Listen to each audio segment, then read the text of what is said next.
Okey, Assalamualaikum. Selamat petang, Wan Siang Laliau. Sekarang kita nak test power hammer kali kedua. Tapi ni dah jalan banyak kali dah. Tadi kita dah buat untuk yang sebelah. Sekarang kita tengah bakar lagi. Okey, tunggu dia panas dan tak lagi. Tadi kita dah jalan lama dah dekat bilik sebelah. Kita nak buat sini pula. Okey, tunggu besi panas dia. Okey, sekarang besi dah panas, kita on mesin dulu ya.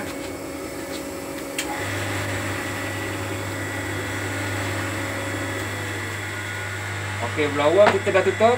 Sekarang mesin ini dia jalan, tapi bunyi tak ada bunyi .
Kita panaskan lagi. Tengok.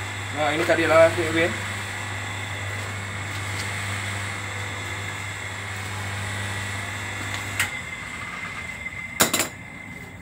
Okey, kita tukar yang ini pula.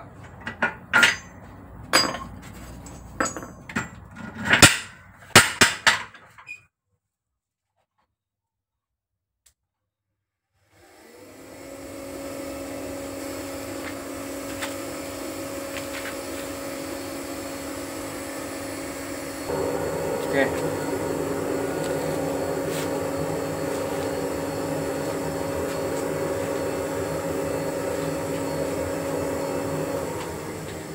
Okey, blower off. Kita on power hammer. Bunyi tak kuat.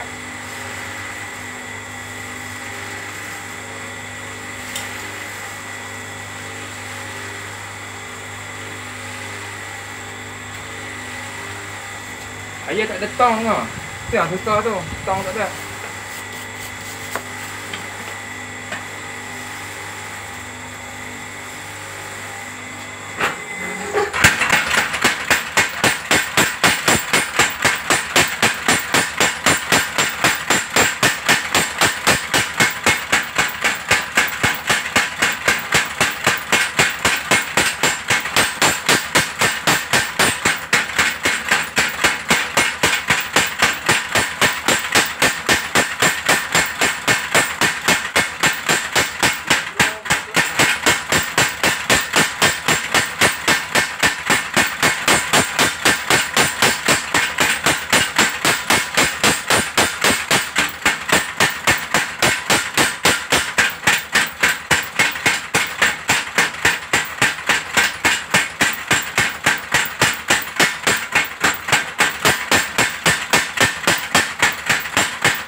Okay.